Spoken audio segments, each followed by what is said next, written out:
Are you that parent that is there for the school or is only there, only calls the manal when your daughter's teacher is not the one that you want? To the parent, it's not coming from emotion.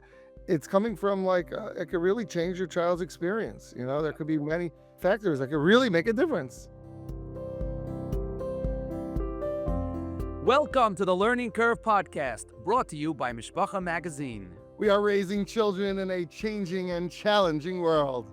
So let's tackle the important issues facing from families today. I am Rabbi Yossi Garfield, Menal of Yeshiva Teres Emes in Houston, and I love talking about chinuch. I am Rabbi Ari Schoenfeld, Menahel Yeshiva Katana of Manhattan, Beis Tipra of Manhattan, and Director of Camp Aish. I also love talking chinuch and sometimes fishing.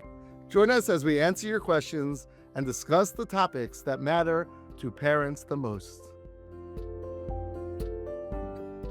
Bruchim Habayim, and welcome back to the Learning Curve. Onward we move as we continue on in season 2. Very exciting. And now that we've not only, Rabbi Garfield, are we a podcast, we're also in print in Mishpacha.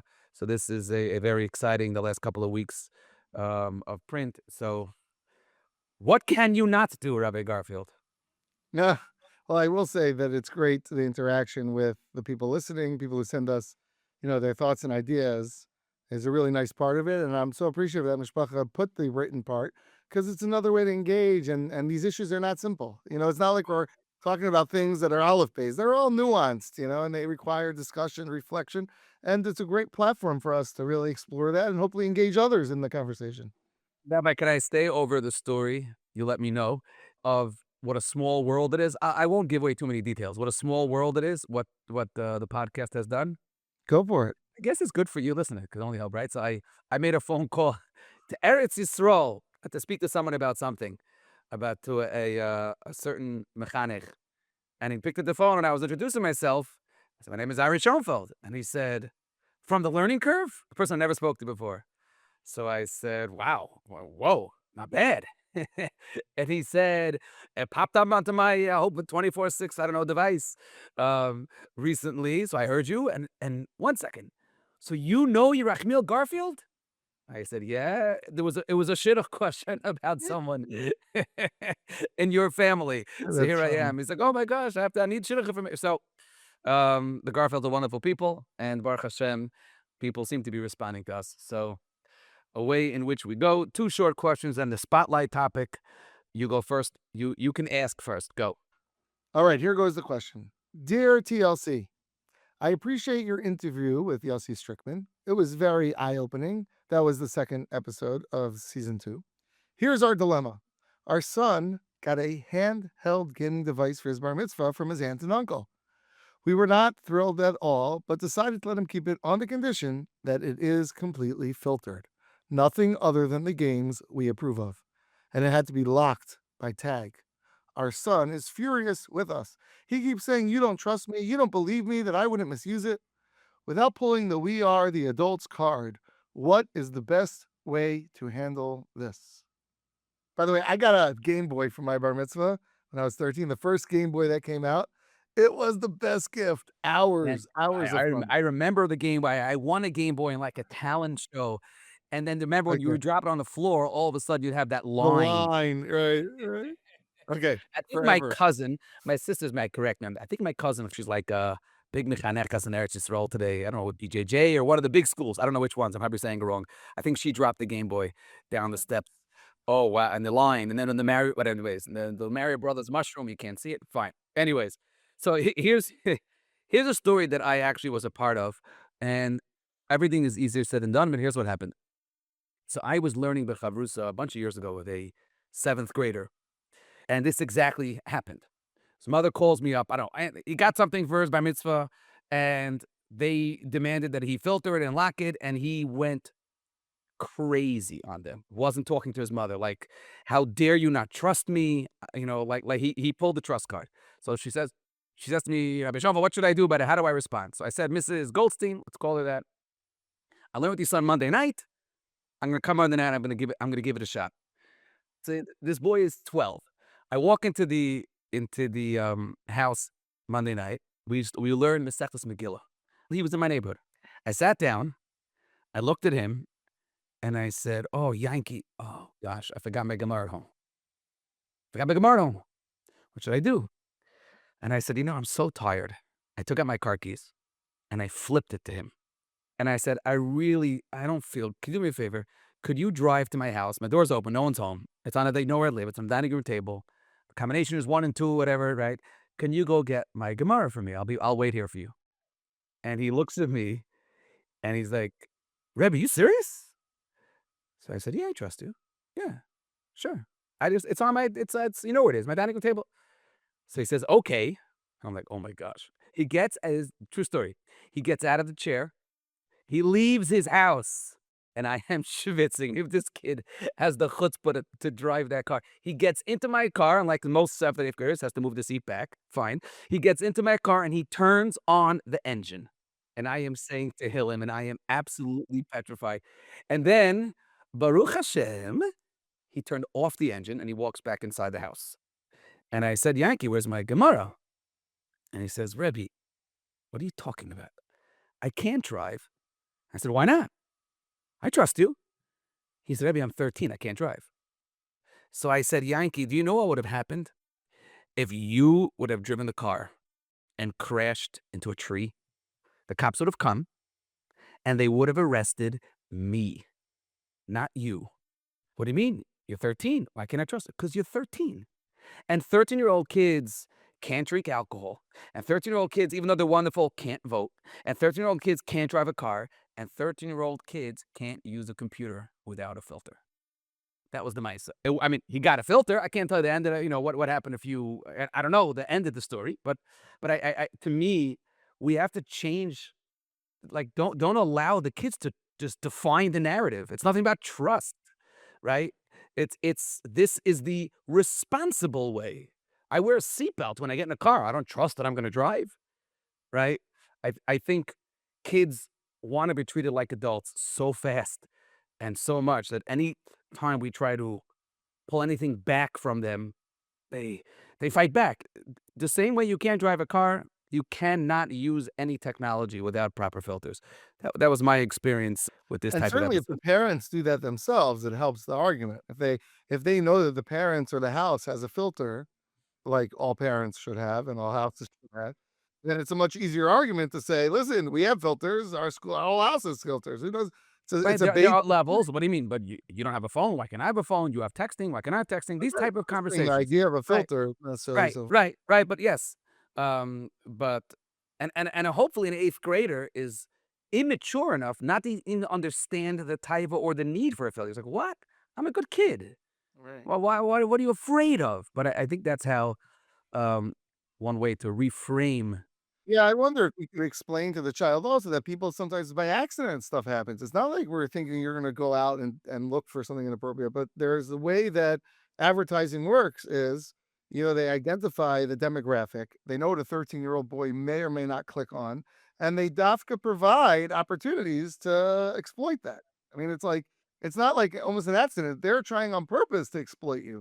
So the only way to defend yourself, even if you're not trying to do that, is by that. And there's probably things you could show about that would educate the child, not from a frum perspective per se, but just how advertising algorithms work and how gaming systems take advantage of that. You're getting sophisticated with the kid. Or you're like showing him And how the creator you can try to. understand Okay, basically. yeah, Yeah. yeah, Again, the less you make it about being choshed him, and right. more about just a general policy to apply to anybody. Like, do you realize what they're trying to do to you? How they want to take that you're the product. They always say in any time that you don't have to pay for a product, you are the payment. It's you. Right, right. Right, and this challenge is not just someone whose Aunt Sally buys him a Game Boy, right, or a Right. Game Gear, but, it's any watch and any camera today Right. is as we heard from you actually a couple of episodes ago, but Right. you know, I had a Talmud in yeshiva who came in with a watch. I'm like, "Whoa, what is that?" And the answer is he wanted to count his steps, but you press a button and it's doesn't only count steps. Right, so this is something that I had an incident with one of my kids who's much older now, but back when they were younger and we were exploring this topic, I said, listen, I'm happy to have the conversation with you, but you have to read this book first. And I gave her the book. I think it's called The I Generation. I forgot. It's one of the books that describes how smartphones and technology has influenced the generation. Nothing to do with from. It's not a from thing. It's a mental health related thing. I said, you read this book, okay, and then we'll talk. And so, okay, she read the book, and it changed the whole conversation because it wasn't like me trying to preach anything. It was like she read the book on it. You know. Right. That's more of a mature, I think, sophisticated teaching moment. Yeah. Grader. Yeah. I'd like to think that most eighth graders could handle that, but you have to adapt it to the right age. So Question number 2, a timely question as we're approaching the Yom Tov of Pesach.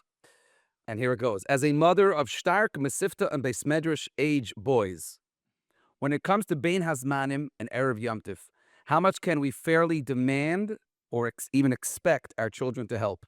The boys just finished a winter's man and want a well-deserved break. But specifically for Pesach, the preparation is so integral to the Yom Tov. Plus, I need their help.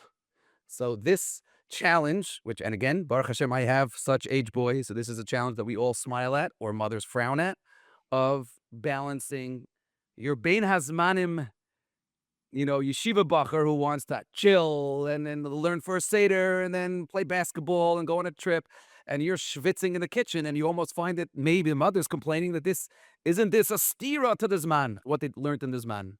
So, what do they do in Houston, Rabbi Garfield?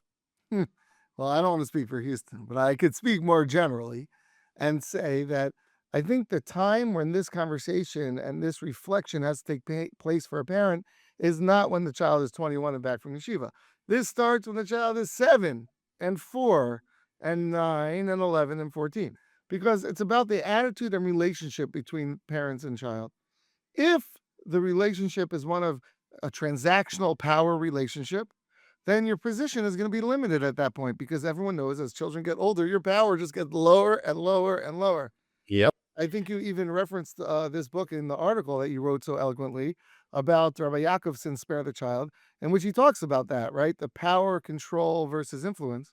And like, this is a good example where, what's the mindset of a child at that age about your relationship and the expectations of each other? So if, since the child was young, you engage them in conversation and mature dialogue about your needs, their needs, and there's a sensitivity that you have to them and they have to you, then it would be very appropriate for a child who comes home for Yom Tov and you sit them down and you say, listen, I'm so happy you're home and I know you need to relax and I respect that.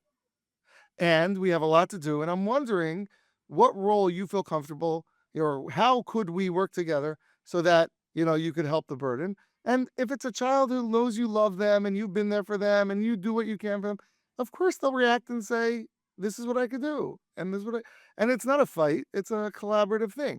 The more common way that it's handled, unfortunately, is that when the kid was young, they leveraged their allowance, or they said you could only go to sleep, you could stay up late if you clean up. I mean, all this leveraging, all this, or they screamed at them or whatever. And so you could do that, fine, they got the job done. But then when they no longer could do that because they're 20 years old and they know that you really have nothing on them, well, then you got nothing on them, and they're not going to help you. So that's my real reaction is that the time to consider this question is not when the child comes home from yeshiva and has been his manim. At that point, it might be hard to change it, although you could always work on the relationship. But really, for parents when they're younger, to think about how they get things to get done and how to create a culture in your family where we help each other the best we can when we can. And if we can't, we can't, but we try to help each other. When I was in, I think, 11th grade, maybe 12th grade, my years of asmada. So my parents wanted to go on a trip Chalamayid, and I had a charusa, and I didn't want to go. And I made a deal with my parents. You know what? Let's call the mashgiach yeshiva, Rabbi Roberts, who was Rabbi Roberts, mashgiach in Sharatar. So to me, it was like I couldn't believe they caved. I'm gonna call my Rebbe, right? It was fine, and they agreed. So I called up Rabbi Roberts, and I said to him, I must have happened in 11th grade, because if I knew him already, that means I was in 12th grade, or first year Spanish. And I told him the dilemma. Here I am, I'm chazering Yivamis, whatever it is, right? And my parents want to go to apple picking, maybe some shtussi, I don't even know if it's mutter, let's say chamoid, right? I was in total command of the whole narrative. And he says to me, and he obviously made enough of an impact because here I am repeating it. He said, "You're a teen, so it's hard for you to appreciate this, but there is nothing more important in life than family. Your friends will come and go. Friends are incredible. But your family, as you get older, will be there for you. And the whole Zman, you are working on yourself, and Avada you're steiging, Mitzvah Shem, that's all gewaldig. Bein HaZmanim is a time for you to work on the kesher with the family. It doesn't mean not to learn if you're holding there, but when you have an opportunity to spend time with your family, Bein HaZmanim, this is much more important than your 2 o'clock in the afternoon Seder. That's not the Avodah of Bein HaZmanim. I'll just share another story that popped in my head, an amazing Maisa of a friend of mine, and this really speaks to this. A friend of mine who's now 11th grade Rebbe in Scranton, I think, Chaim Shlomo Schwartz. So his brother was getting married in the middle of Zman by Rabbi Asher. And he went to Rabbi Asher and he said to Rabbi Asher, like, I'm going back in the middle of Zman, right? What should I learn? I'm going back for a week. My brother's chasna.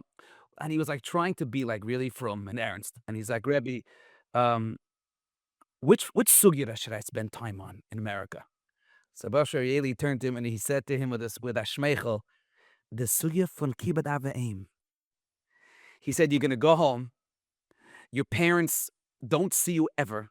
It's going to be 4 days till the chasna. It's going to be tense. It's going to be chasnas and suits. You're avoid. And he said, the zelbaka Abaya and Rava. I'll translate it, so I'll say now in English. The same Abaya and Rava that tell you to open the Gemara 24 hours a day, sometimes tell you to close the Gemara. And he said, your sugya is kibbut av Abe. You're going home, your parents never see you, it's middle of this man, it's a chasna, it's lach, it's tense. That's your sugya. And coming from Rabbi Asher Eli, who's, to us, the Talmidim, no one's machshav Torah more than Rabbi Asher, right? Unser Rebbe. It's a reframing that I'm not asking you to give up on your Bein HaZmanim. I'm not asking you, right? I'm asking you to, this is your aliyah. This is your steiging of Bein HaZmanim. And yes, they need breaks and they want to go on trips and all we could deal with those other challenges. But as you said, it's about that relationship. And if mommy and Abba are important to the kid, then helping clean the car, right, or helping whatever it is, shopping and driving, however it is and cleaning the house. If it's not transactional, then it's real. Then it becomes meaningful. Right, 100%. And just to add one more thing about Pesach, because the question is specifically about Pesach, it's an opportunity, and again, it depends how you grew up, whether you're home for Pesach, away for Pesach.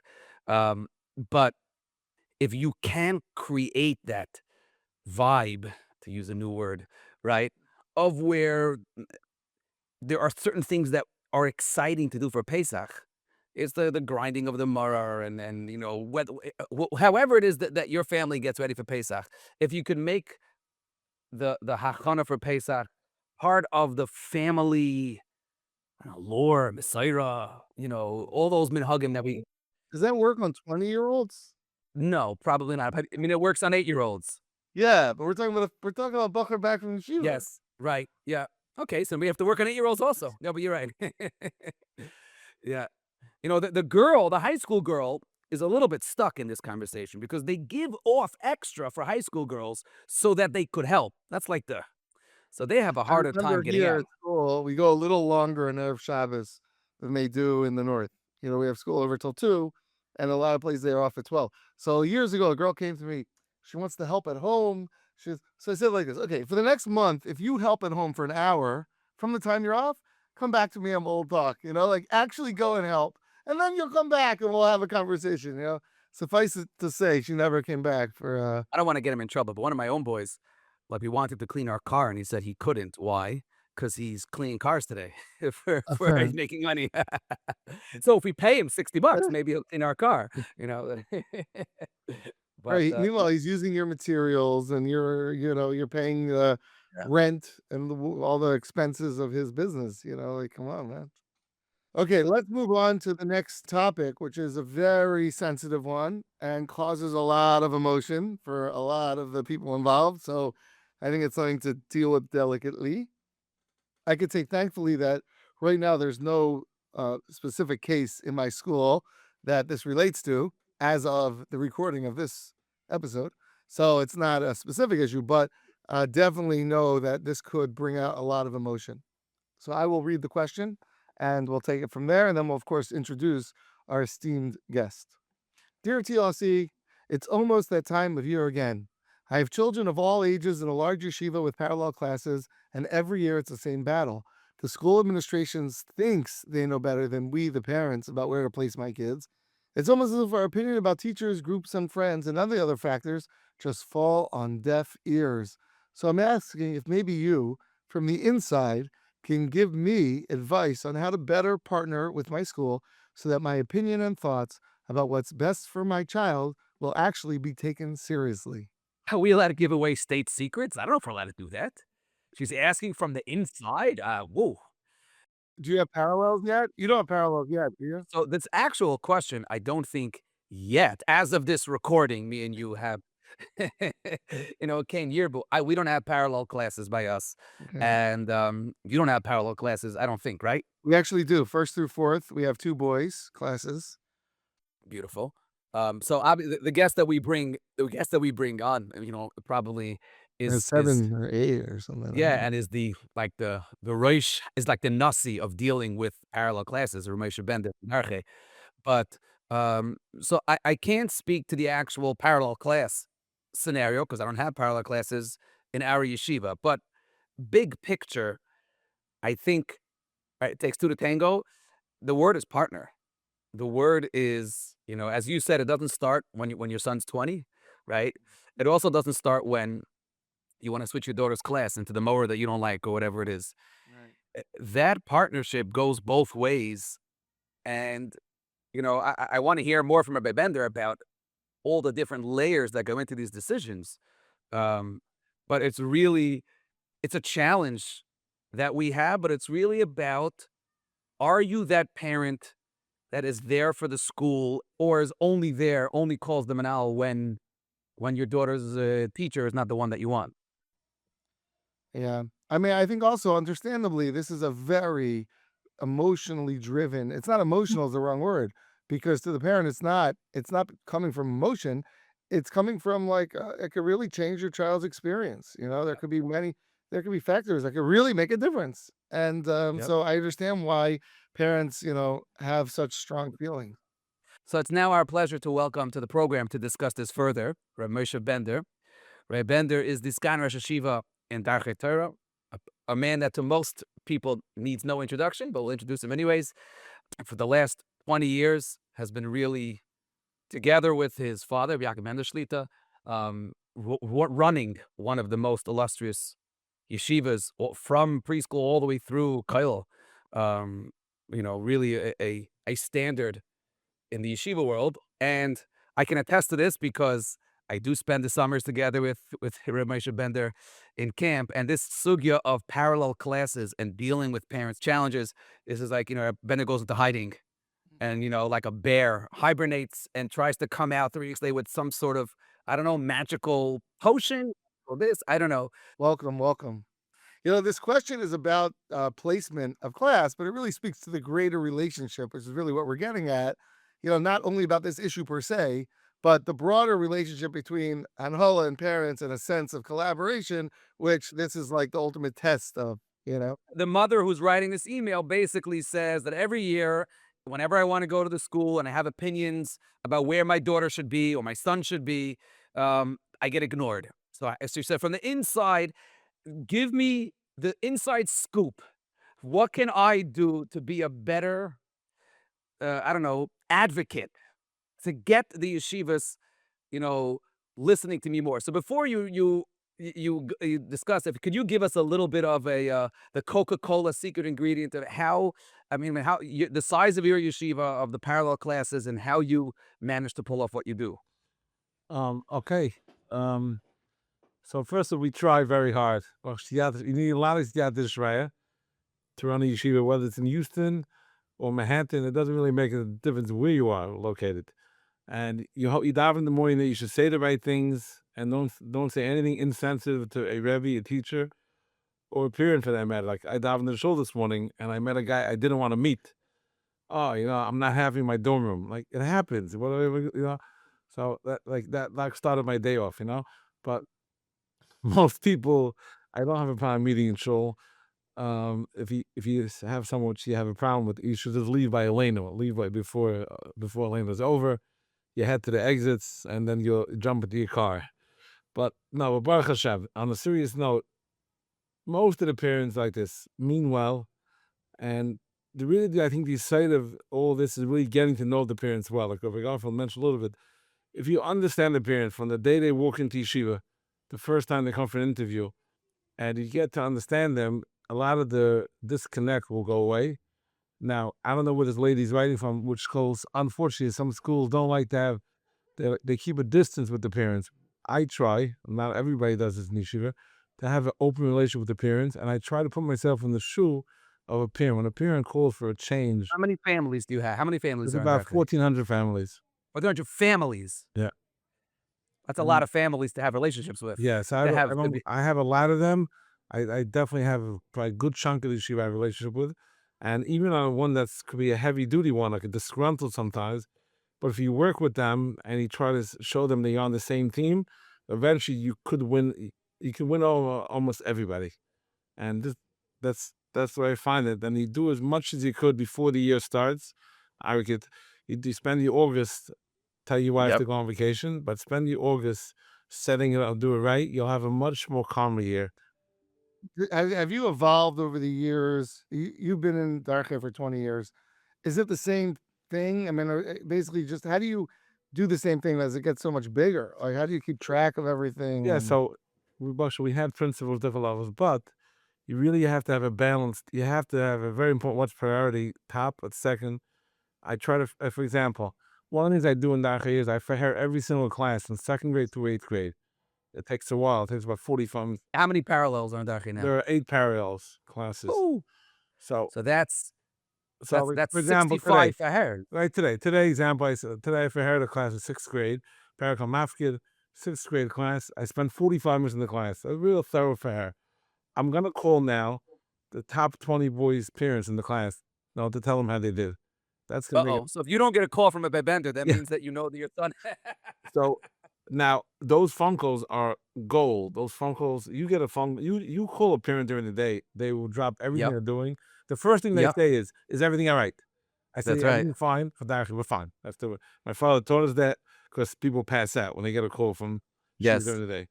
But when you call them in the day, they're flying high and they say, you make the yeshiva feel that it's small, they care. You have to do things throughout the year to really stay in touch with them. And then when they call, it just makes the job easier. So it's very hard to prioritize the job is very hard. Always emergencies, always things coming up. One of the challenges that I think goes both ways, right? When you're an out-of-town yeshiva like in Houston or even in Manhattan, where we're one parallel, so there's no thought to mixing or matching the more yeshivish, the less yeshivish, the more, right? So when you're darche, obviously there's a range. Is this, I don't know if it's from your father or is there a Messiah in this, of how do you decide? Because there are milas in having the yeshivish and the non-yeshivish be together. Then, of course, some of the yeshivish want their own. And some of, there's different communities. What is there like a shita about how you, like the rubric of how you split up a class? So before I got here, it used to be more mixed. We said 2 or 3 parallels. But as the world turned more, let's say, more right, that's for lack of a better word, we realized that if you don't take care of your right constituency, you're not going to have a yeshiva. And you don't just lose out from your right wing, let's say, Rebbeim and Kailo. You lose out. A good Balabatish family says, if they're staggering and learning 2 hours more, 2 hours a night, they want to be with those right wing families. So we had no choice. It's a business decision also that you have to. Now, we allow anybody into a class, if someone lives in Woodmere or anywhere, Hewlett or Inwood, and they're Erlich people, we're not opposed to putting them in the class of what's Rebbeim's class. It doesn't mean, as long as you're an Erlich family, and you know what? A person has to respect someone who doesn't have internet at home or very carefully filtered. And some people don't understand that. I said, I don't have to put my kid in your class where your kids are exposed to everything you want. So, and if you don't like it, it's not. We don't say lump it, but there are other classes that don't care. There are 8 classes. There are 1 or 2 classes that are not as makbid of what their kids have access to. So most of the parents are good about it. You see a difference in how much they cover over this man, meaning it's not an intelligence thing. So you can theoretically have very smart kids who are in a more exposed house and less intelligent kids in a more yeshivish house. So I just wonder, like, in the end of the day, does everyone cover the same material, or do you At find the end that of the end of the day, everybody's within the same range, but the boys who are in a more driven class and have parents that really work with them, you see a difference in that kid. There's nothing to talk about. in learning? And learning whole hashkafa and how the whole room in a room. It's a different house. So that itself is a huge statement to parents. Like, "Hello, Dover, look at what happens. You can make a decision." What parent wouldn't want to? I don't want to, condemn anybody, but if you tell me you could make a choice, there are 8 classes, and they're ranked based on certain factors, but the Misa, the higher ranked you are, the more steiging your kid's going to do, the more excited he's going to be about Yiddishkeit, the more he's going to love learning, davening, Hakadosh Baruch Hu. How could you not go for gold? Because some of the parents today, some of them, not everybody, they start waking up in 7th grade when they realize the kids got to go to high schools, and they never really learn so much. They're learning. Doesn't that set up? This is where, like, an email like this that we got is literally tense, because here you have a mother who, let's say it's 6th grade, right? Whatever ages, and she, whatever neighborhood, wherever she's from, she wants her son in the gold class, and she believes he's gold, and she believes her family is gold, and everything is gold, and you have a different opinion. That you're talking about personal, like, no, Mrs. So and so, your family is not this, your son is not this, and therefore you can't go into the Rebbe class. How does that not Yeah, lead that must to be very uncomfortable. whoa? It's usually most parents are honest with what they are. That's why I don't work Dafka 25. If a good family wants to come into a class of 25, we let them in. So we would go, I don't mind saying it, we'll go to 30, 31. We have classes that are 31 and classes that are 19 due to this reason, because I want to be in that class. I want to be, like what Garfield was saying, like you're saying, Ari, I want to be in such a class like that. And it's not fair. Why should they? You have to look at yourself. If you move to town, would you want to be in the class of all, let's say, have televisions and have internet, or in a class? So I'm not so makbid on the 29 or 30. And 32, we try to stop. 30, 31, we have gone to. You have wow, that's big. So you'll have a class with 30 and a class of 19 in the Right. same grade. The same grade. It's not ideal. The gold standard, everyone word you want. The starker classes are the bigger ones. Usually they're bigger because more people want to be, like you're saying, if you have a chance to go to such a class, most of the parent body, I would say 70% wants to have their kids around such. And is it the same Rebbe? Like, if I'm a Rebbe, do I get into a certain lane? Yeah, it's usually a certain lane. Sometimes those are maybe more older, the more right wing, let's say. I wonder, just from an academic, a learning perspective, and this isn't a practical question, just a thought, is if I was grouping kids and not worried about the social, emotional impact, I would think that grouping them in academic level would be a better, more impactful way to group them. I don't know. Like, if you take all the smart kids, We did that for many years. 7th grade, we used to track. You have kids who could read Gemara fluently, and some kids right? can't read. So how do Yep. you teach the same kid? That went on for many years until the parents said, "I'm not going to a Gimel share in 7th grade. It's not happening." They pulled up here. They blocked my office. They pulled up to my father's house. They said, "We're not putting it," because But the Aleph kids didn't threaten to leave because now you have Gimel kids in the class. But you're not speaking B'terach Mashal. And how'd you deal with that? So exactly, how'd you deal with we that? stopped fighting. We stopped fighting. A kid who's not going to hurt other kids, and he's parked in a class that's above him, and he doesn't hurt anybody, I stopped fighting. So basically, you're telling parents that if they bully Reb Moshe Bender enough, they'll get what they want? Correct. I'm not fighting with you. If your kid's a bully, you're not gonna be in that class. But if he doesn't stand, and again, I asked this child to Moshe Hirsch. Now, this is a good question. I have to be very close to him. And he guides me, and he guides a lot of the yeshiva and major shadow. So I asked Moshe Hirsch this question: if a boy wants to be in the strongest share and he's not holding by the share, are we allowed to keep him there? He said to me like this: Do the Aleph boys care? Do the strong boys care if he's there? I said, they don't care if he's a nice kid. He said, if he doesn't stare, you have no right to kick him out. So I got the psak from my shul. So Even though it might not be the best place for him. correct, because according to the parents, we're doing the wrong thing, and the kid doesn't want to be there. That's part, to me, that's part of chinuch. You can't Right. fight with a parent.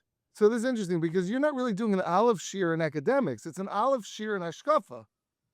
A mullet was an olive shear in academics, but today in Darche, it's not, right? Through 8th grade, it's spacey on which neighborhood you're in and what type of, as you said, it's the class is made up of the hashkaf. There are people, for example, there's a Woodmere class of 25 kids. There are 5 Woodmere kids that come every year and say, I don't want to be in only Woodmere. Put me in a Franklin class. The people that live in Inwood, don't put me in only Inwood. Put me in this type of class. So we have that. Does that create any tension in the yeshiva, like a Rockaway verse? Yeah, like color war. It could be like borough war or Well, it's a something. good Yeah. question. It does sometimes, it does create the Yeshivish, the Yeshivish, not Yeshivish. It goes both ways. That is a wow, a complicated yeshiva that you run in terms of keeping the parents happy, finding the right lanes, and then having boys in the same yeshiva. They're all Darche boys. And this is not just Darche, any big yeshiva. The Cheder in Lakewood, I'm sure, has the same thing. Cheder Lakewood, I think they keep the kids. You're in the class, you stay there right through the end. What does that mean? They don't change classes at all? They don't change. Other than placement, what advice would you give a parent, to ingratiate themselves to be able to influence the yeshiva? Not you per se, but in general, the Manalim and your experience. Like, They should write some nice things also. They should show that they're not cranky, fetchy. Call the Reverend, write an email to the principal, nice email to the tuition, anybody with the yeshiva, whoever it affects. Offer your services for a woman's league offender. Do something to show that you're a menschliche person. You're not just oh no, he's calling, she's calling. We don't deal with her, Does your father, your uncle Bender, actually to deal with this anymore or not No, much? I've really taken him out. I try to make his life easier instead of to do with all these mundane I things. imagine he did this for We did this 40 years, right? 20 years, and actually 1 year when early years here, about 18 years ago, after Sukkot, 2 classes were totally not working. He switched the classes after Sukkot. He did a complete because it got so bad.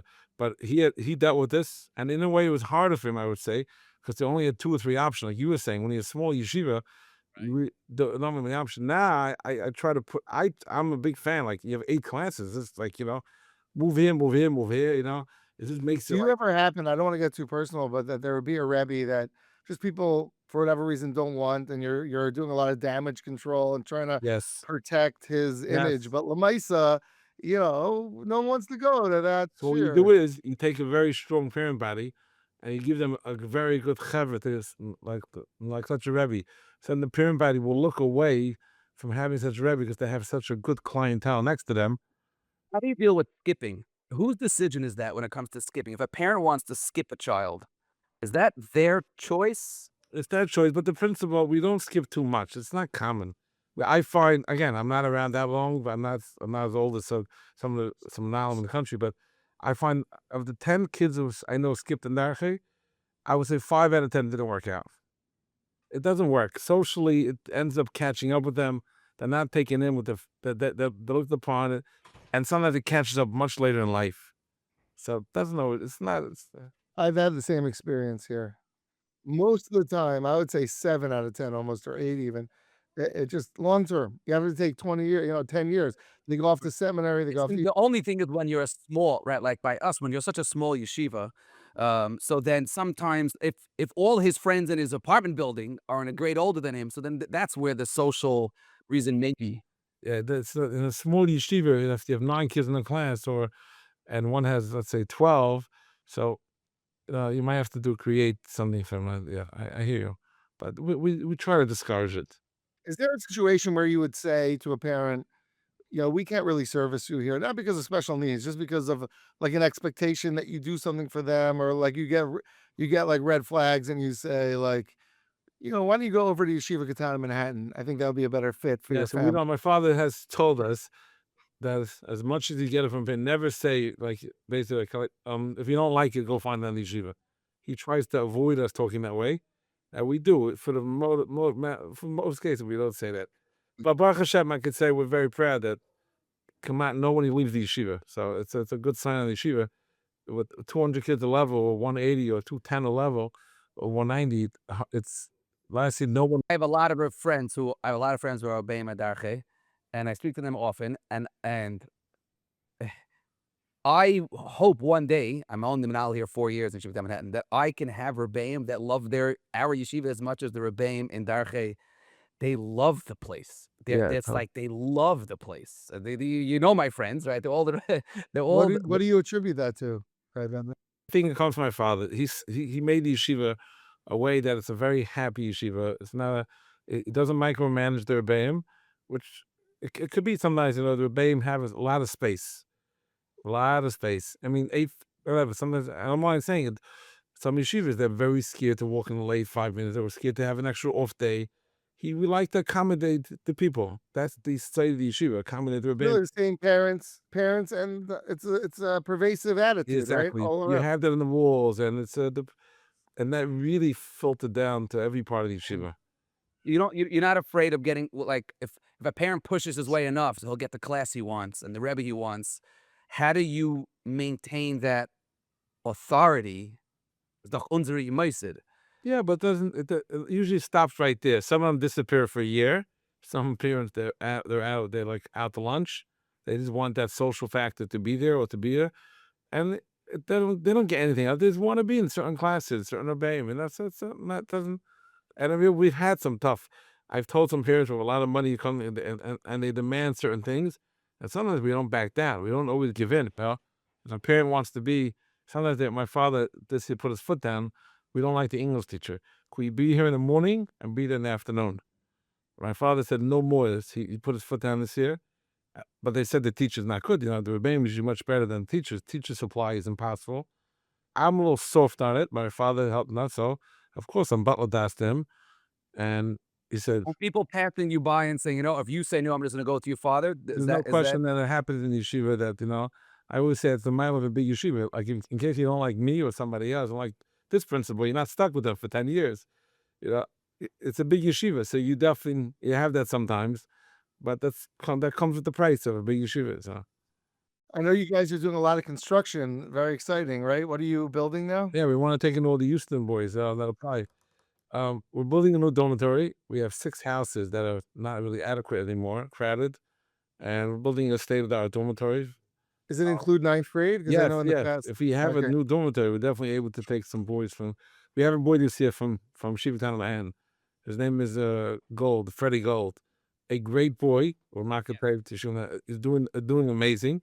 I think he stays by his family, but when there's His nice family, right. a nice dormitory, we'll make. When's it going to be ready? We hope about a year from now.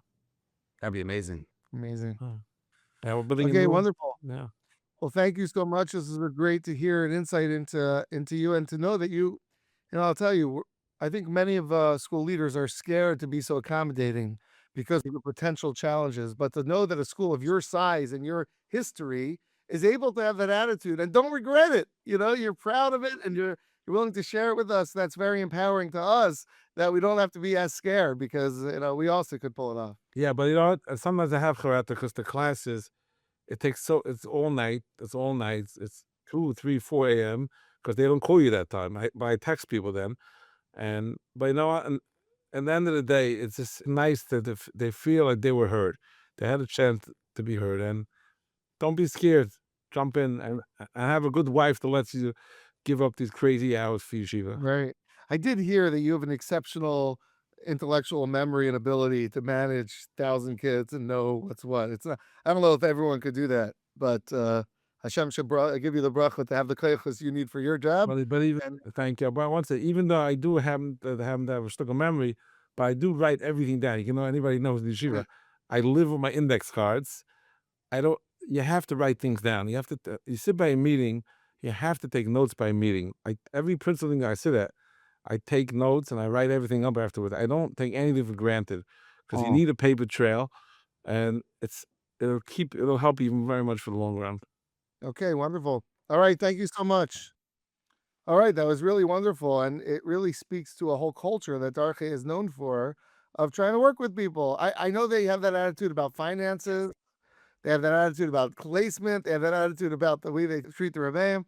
And so it's really refreshing and wonderful to hear, and to hear that the generation that Rabbi Bender's Shlita Rosh Yeshiva's attitude is continuing through his son, Moshe. Right, and there really are different yeshivas with different styles, but that style of darche, it takes, as you were telling the Rabbi Bender, it takes a certain security and confidence that I'm going to be accommodating and not get run over, right? And not get controlled.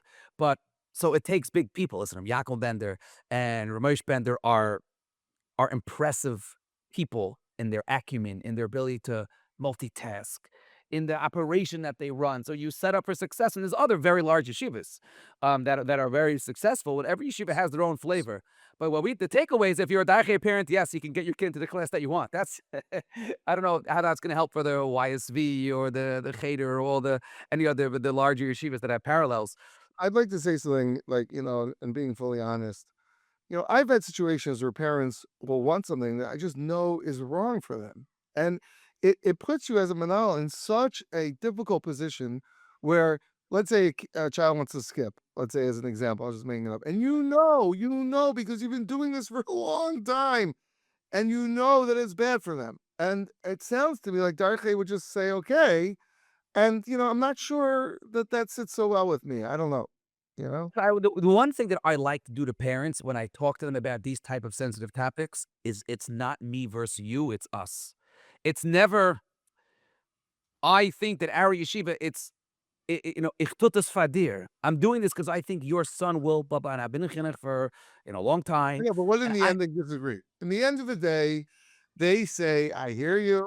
You know that? They usually won't, because you have a lot more information about the class dynamic, about the friend that they really want him with or her with that really shouldn't be with, about the teacher. I've had in Yeshiva Ketana Pasei, which is another large yeshiva, I wanted my sons not to be with a certain Rebbe because I held it was just not a good fit for my son. And I called up the Manal, and he said to me, and we had a great relationship, he said to me, trust me, I know what you're concerned about. I know this Rebbe for 15 years.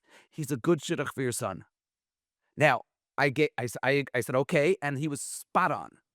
So I think if you have that rapport with parents and you're there not that I think you're wrong, trust me on this. I like to empathize and validate and all the wonderful words, but tell them I'm on your side. If you're a principal and a leader that they respect, I think usually the parents will defer. And when they don't, That's a good question. yeah, it's a really hard one. It's a really hard one because you end up. That's why in my yeshiva we don't have parallel classes. But it comes up in other areas and other things. So Yes, it does. Listen, Baruch Hashem, it doesn't happen that often, but when it does, it's a real heart wrencher for me because you're in a position, and there gets to a point where the parents just don't want to hear you about the issue. They won't listen to the data. They won't respect what you have to say. They don't even hear it. Yes, but I do think that 95% of the time, if the parents are fighting the yeshiva, it's because the parent doesn't think the yeshiva has the best interest of their child at heart. Okay, could be, and it could be that either they have a bigger global reason they can't switch the kid, which is another thing. Right. Like if you have two parallels, right, which is what we have, like one parallel, I guess, two classes. Right. I don't know how you say that. What's the grammar on that? Is it two parallels or one parallel? Well, I'm assuming you're not going to just ask ChatGPT, they'll tell you. If you have one parallel class, so, and three kids want to move, so it could turn off the whole thing. You have 18 and 18, and then you have 21 and 15, it could ruin it. So, like, sometimes, even though for that kid it might be better, but you can't. You just can't. Yep. So, there are factors that it sounds like he's okay with 32, 33 in one class and 18 or 15.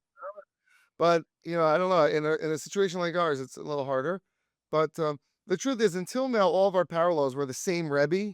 It was a question of morning and afternoon. Starting next year, we're going to have different rebbeim. So that will be a new area of challenge for us. Okay. So, wonderful. Rabbi Garfield, this was wonderful as always. Yes, yes. And we always like to remind our listeners how interested we are in their comments, their questions, especially perhaps topic suggestions. And you can send an email to thelearningcurve@mishpacha.com. That's one word, thelearningcurve@mishpacha.com. This was wonderful. Kol Tov. All the best.